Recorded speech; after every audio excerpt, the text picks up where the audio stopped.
Hey everyone, welcome back to our channel Guide Hub. In today's video, I'll show you how to check your watch history on your X account. That's Twitter's new name if you didn't know. So yes, let's get started. First, open the X app on your phone or visit x.com on your web browser and log into your account.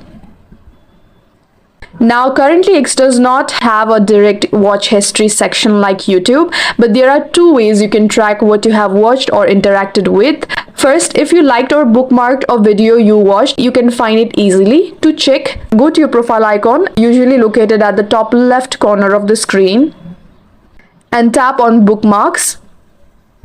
Here you will see the posts you have bookmarked. If you really want a full activity history, you can download your X account data.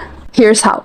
Again, tap on the profile icon at the top left corner of the screen and tap on Settings and Support and tap on Settings and Privacy.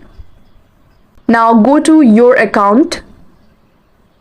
Then select Download and Archive of your data.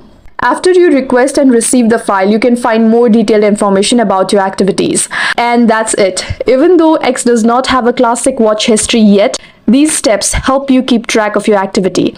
If this video helped, make sure to like, subscribe, and leave a comment below. Thanks for watching, and I'll see you in the next one.